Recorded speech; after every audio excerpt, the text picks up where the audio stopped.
CCN news में आज बातचीत करने के लिए हमारे साथ मौजूद हैं एक ऐसे नन्हे से बालक जिन्होंने बागेश्वर ज़िले का नाम रोशन किया है। अभी सीबीएसई का रिज़ल्ट आया है, उसमें हमारे चंद्र प्रकाश खेतवाल जी हैं, ये तहसील लोड की तरफ रहते हैं त्यूनरा के पास।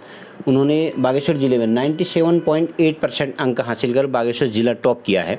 आनंदी एकेडमी बागेश्वर के छात्र हैं और इन्होंने ये उपलब्धि हासिल की है। हम जानेंगे कितनी मेहनत करते हैं, कितने इसके पीछे इनकी का डेडिकेशन है और इन फ्यूचर इन्होंने क्या बनना है। चंद्र प्रकाश खेतवाल जी, आपका स्वागत है हमारे चैनल में। धन्यवाद आपका जी। चंद्र प्रकाश जी, ये बताएं कि पहले तो आपको कैसा लग रहा है कि बड़ी उपलब्धि आपने हासिल की है, कैसा फील आप कर रहे हैं? ऑफ कोर्स मुझे काफ़ी अच्छा लग रहा है और मैंने एक्सपेक्ट नहीं किया था कि मैं डिस्ट्रिक्ट में टॉप करूँगा। मेरी उम्मीद थी कि बाकी छात्राओं के और ज़्यादा नंबर आएंगे और मेरी उम्मीद भविष्य में भी यही रहेगी कि ज़्यादा से ज़्यादा नंबर लाए और हमारे ज़िले का नाम रोशन करें। जी। कितनी इसके पीछे आप मेहनत करते हैं? ये जो आपने उपलब्धि हासिल की, कितनी पढ़ाई आप करते थे? पढ़ाई तो साल भर कंटिन्यू रही है और अगर मैं यही बोलूँगा कि दिन में रोज़ कुछ ना कुछ पढ़ने की कोशिश करो और अंत में मैंने वो बढ़ाई थी। ऑफ कोर्स अंत में एग्ज़ाम जब पास आ रहे थे तो पढ़ाई का दिन घंटे जितने दिन के पढ़ते हैं वो बढ़ाने चाहिए। तो आपकी जो ये सफलता मिली है, ये छोटी मोटी सफलता नहीं है, आपकी पढ़ाई का ये करियर का शुरुआती चरण है, आपने जिला टॉप किया है, तो किसको आप क्रेडिट देना चाहेंगे? कौन इसके पीछे, आपकी मेहनत के पीछे और लोग भी शामिल होते हैं, तो किसको आप क्रेडिट देना चाहेंगे? सबसे ज़्यादा क्रेडिट तो मैं अपने टीचरों को दूंगा क्योंकि उन्होंने ही मुझे पढ़ाया है साल भर और स्कूल में सपोर्ट भी काफ़ी किया है। उसके बाद मेरे पेरेंट्स को जाएगा क्रेडिट, उन्होंने भी साल भर सपोर्ट किया है। उसके बाद मेरे जो जितने दोस्त हैं वो सारे भी मुझे साल भर सपोर्ट करते रहे हैं। जब पढ़ाई में उतना मन नहीं लगता था उस टाइम फ्री टाइम पे भी उन्होंने बहुत सपोर्ट किया है। इस वजह से इन तीनों को सबसे ज़्यादा मेरा क्रेडिट जाएगा। अच्छा, घर में मम्मी पापा कितना सपोर्ट करते हैं? पढ़ाई में कितना आपको सपोर्ट करते हैं? जनरली घर के कार्य भी होते हैं तो उसमें आप कितना योगदान देते हो? मम्मी पापा कितना सपोर्ट करते हैं?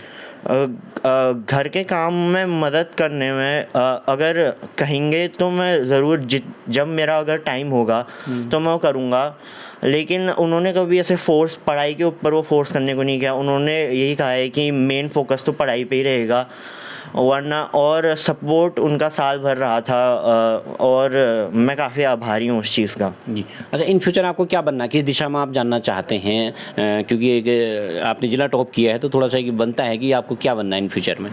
मेरा सपना तो यही रहा है कि मैं एक भविष्य में एक लेखक बनूं क्योंकि मुझे बचपन से ही लिखना काफ़ी पसंद है, भले ही वो कहानियाँ हों या फिर किसी और बारे में लिखना हो। जी। तो लेखन के क्षेत्र में क्यों जाना चाहते हैं? जनरली आप इस दौर में कह रहे हैं कि मुझे लिखना है, जब बच्चे पढ़ना पसंद नहीं कर रहे हैं, विजुअलाइज करना ज़्यादा पसंद करते हैं, वीडियोज़ ज़्यादा देखना पसंद करते हैं, तो पढ़ना और लिखना कैसे, क्यों आपको इस क्षेत्र में जाना है? ये मेरा बचपन से ही रहा है, मतलब अभी भी बचपन ही चल रहा है वैसे तो, लेकिन देखा जाए तो मुझे लिखना काफ़ी पसंद है। और ये बात भी सच है कि आजकल जो नई पीढ़ी है वो पढ़ना काफ़ी पसंद नहीं करती, और लेकिन मेरा ऐसा नहीं है, मुझे पढ़ना काफ़ी पसंद है और लिखना भी काफ़ी पसंद है। और इसीलिए मेरा ये इंटरेस्ट है इस चीज़ में, लिखने में। और मैं ऐसा ज़रूरी नहीं समझता कि अगर कोई लिखेगा तो उसकी किताबें सारे के सारे पढ़ें, बस इतना पढ़ें कि उसका जो भविष्य है वो सिक्योर हो जाए। जी, जी। जो आप अपनी बात कहना चाहते हैं तो आप लिख के कहना ज़्यादा उचित समझते हैं। तो आपका कोई ऐसा पसंदीदा लेखक हो या आपका आइडियल ऐसा कोई लेखक हो जो उस जैसा आप बनना चाहते हैं, या जहाँ से आपको इसकी प्रेरणा मिली कि मुझे लेखक बनना है? ज़्यादातर जो लेखकों की किताबें पढ़ता हूँ वो कहानियाँ ही होती हैं। और जैसे भारतीय में बात करें तो प्रेमचंद, और बाहर अगर विदेशी लेखकों की बात करें तो जॉर्ज आर मार्टिन नाम से एक लेखक है, उनकी कहानियाँ पढ़ना मुझे काफ़ी पसंद है। सर, मैं बहुत खुश हूँ क्योंकि जो भी उसने आज प्राप्त किया है वो उसकी अपनी मेहनत है, और वो जहाँ विद्यालय में पढ़ता है उसके विद्यालय के गुरुजन और उनका अनुशासन, जिस तरह से उनके पढ़ाने की टेक्निक है, उनका भी बहुत आभारी हूँ क्योंकि मेहनत तो गुरुजन लोग ही करते हैं और उसका श्रेय जो है माँ बाप को मिलता है। और बाकी जो बालक ने आज जो ज़िले में टॉप किया है उससे हम निश्चित रूप से गौरवान्वित तो हैं, मगर इसमें हमारा पढ़ाई में, इसको पढ़ाने में बहुत ज़्यादा योगदान नहीं है। सिर्फ जो उसकी आदतें हैं उनके बारे में, जो उसकी नियमित एक्सरसाइज है उसके बारे में हम उसको सचेत करते रहते हैं स्वास्थ्य के प्रति। इसलिए उसकी जो स्कूल में अटेंडेंस थी वो भी 100% रही है। और अनावश्यक रूप से बीमार होना या खान पान में त्रुटि करना, टाइम से सोना उठना और एक्सरसाइज करना, इस पर ही हमारा ध्यान ज़्यादा रहता है। बाकी पढ़ाई में उसका अपना ध्यान है और वो अपनी पढ़ाई अपने मन से पूरे मनोयोग से करता है। इसमें हमको ज़्यादा कुछ बोलने की आवश्यकता उसको नहीं रहती। जी। अच्छा चंद्र प्रकाश, थोड़ा सा ये बताएं कि आजकल मैं एक चीज़ देखता हूँ कि युवाओं में, नई पीढ़ी में मोबाइल का ज़्यादा प्रभाव रहता है। पढ़ते बच्चे कम हैं, किताबों की तरफ कम आ रहे हैं, बहुत सारी चीज़ें वो मोबाइल में ही देखते हैं। आप इसको समस्या मानते हैं या कोई ये बहुत ज़रूरी चीज़ है कि आज का मोबाइल?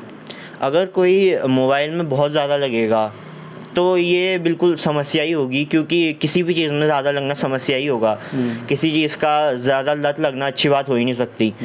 और ऐसे बिल्कुल ही बुरी बात भी नहीं है मोबाइल में लगना, क्योंकि मोबाइल में हमें एक बहुत सारी दुनिया जहाँ की खबरें मिलती हैं। इससे अपडेटेड रहना काफ़ी आसान हो जाता है और नई नई चीज़ें सीखना भी काफ़ी आसान हो जाता है। जी। तो एक आखिरी सवाल आपसे कि आपने ये उपलब्धि हासिल की है, तो आप युवाओं को, खासकर बच्चों को, अपने हम उम्र जितने भी बच्चे हैं उनको कोई मैसेज देना चाहेंगे ताकि इन फ्यूचर उनको सफलता मिले? मैसेज तो मेरा यही रहेगा कि उन्हें सीखना कभी बंद नहीं करना चाहिए, क्योंकि अगर हम सीखना बंद कर देंगे हम जीना बंद कर देंगे। और ज्ञान लेना चाहिए हमेशा, भले ही वो किसी से भी मिले, छोटे बड़े। मैं ऐसा नहीं मानता कि अगर कोई किसी से कुछ सीख लेगा तो उसके सामने छोटा हो जाएगा। ज्ञान बांटने से ही बढ़ता है और हमें हमेशा सीखना चाहिए। जी। आप पढ़ाई कितने घंटा करते हैं? मैं कोशिश करता हूँ कि रोज़ कम से कम 2 से 3 घंटे तो पढूं, और जब जैसे एग्ज़ाम पास आते हैं तो वो नंबर बढ़ते जाता है। जी। थैंक यू चंद्र प्रकाश, आपने हमसे बातचीत के लिए वक्त निकाला और हमारी शुभकामनाएं आपको हैं कि आप भविष्य में बहुत अच्छे लेखक बने, राष्ट्रीय अंतर्राष्ट्रीय लेवल पर आपका नाम हो, बागेश्वर का नाम हो। धन्यवाद आपका। आपसे हमारे साथ चंद्र प्रकाश खेतवाल, जिन्होंने अभी 97.8% अंक हासिल कर हाई स्कूल में ज़िला टॉप किया है, और उनका मानना है कि वो भविष्य में एक लेखक बनकर राष्ट्रीय अंतर्राष्ट्रीय स्तर पर अपना और बागेश्वर का, उत्तराखंड का नाम रोशन करना चाहते हैं। CCN न्यूज़ के लिए मैं सुरेश पांडे।